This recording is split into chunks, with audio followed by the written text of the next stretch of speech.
দর্শক আপনারা দেখতে পাচ্ছেন আমার পিছনে বউ ব্যবসায়ীরা না খেয়ে আমরণ অনশন করছে। চলুন সরাসরি তাদের সাথে কথা বলি।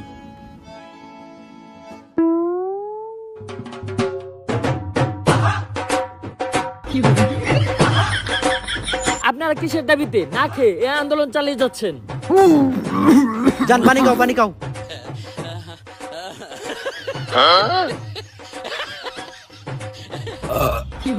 বাবা রে বাবা, শুকনা রুটি আর কেক গলায় বাজছিল। ও আমরা গতকাল থেকে কিছুই খাই নাই, এমন কি যতক্ষণ পর্যন্ত আমাদের বউ ব্যবসায়ীদের অযৌক্তিক দাবি মাইনা নেওয়া না হবে ততক্ষণ পর্যন্ত আমরা কিচ্ছু খাবো না। আপনারা এই আমরণ অনশন কতদিন ধরে চালিয়ে যাচ্ছেন? এই গত 7 মিনিট ধরে।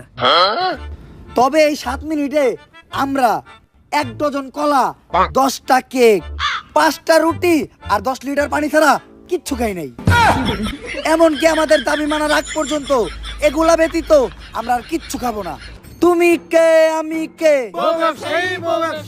কে বলেছে কে বলেছে, দফা এক দাবি এক।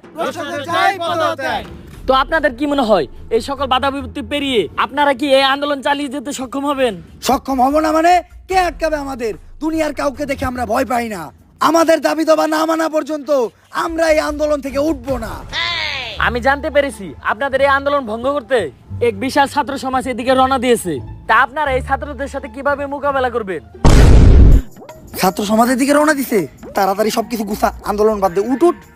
এই আমাদের আন্দোলনের তো মাত্র 7 মিনিট হইলো, আর 7 মিনিট আন্দোলন চালাই। 7 মিনিট আন্দোলন চালান লাগবো না, ছাত্র রাইতাছে বাইরে 7 মিনিটে ক্লিয়ার করে লাইব। এর চেয়ে লব আসে যে 7 মিনিটের একটা কাপল ব্লগ বানাই গা, কিছু ডলার ইনকাম হইব।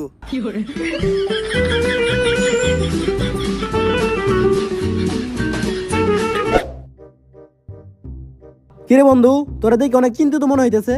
আর আমি চিন্তা করতেছি আমার ধান্দা বন্ধ হইলে তো আমার ইনকামও বন্ধ হয়ে যাবো, তারপর আমি কেমনে চলবো? আরে বেটা, তুই চাইলে তো বিনামূল্যে থেকে টাকা ইনকাম করতে পারোস। কিভাবে?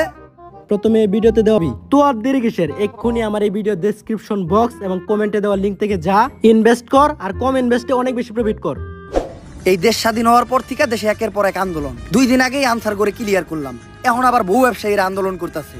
আর এই বউ ব্যবসায়ীদের অযৌক্তিক আন্দোলনের জন্যই আজকে আমাদের এই 4 সদস্যের তদন্ত কমিটি। যেভাবেই হোক এই বউ ব্যবসায়ী আন্দোলন ঠেকাইয়া এই দেশ থেকে বউ ব্যবসা বন্ধ করতে হইব। কিন্তু ওরা বউ ব্যবসায়ী হলে ওরা এই দেশের জনগণ, ওদের দাবি তো আমরা ফালা দিতে পারি না।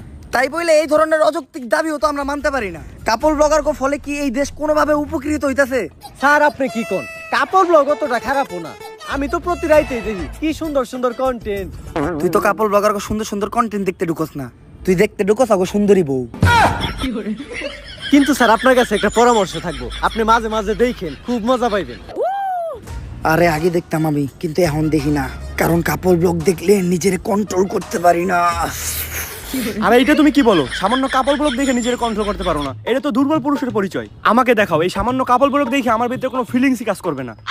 তাইলে মুরব্বি আপনি এই কাপড়টার এই অশ্লীল কাপড় ব্লগটা দেখেন। উফ, মোবাইলটা আমার হাতে দাও। বাথরুমটা কোন দিকে? মুরব্বি এই বয়সে এই কাম করন যাইব না। যে বিষয়ে তদন্ত কমিটি গঠন করা হয়েছে ওই বিষয়ে আমরা ফিরে আসি।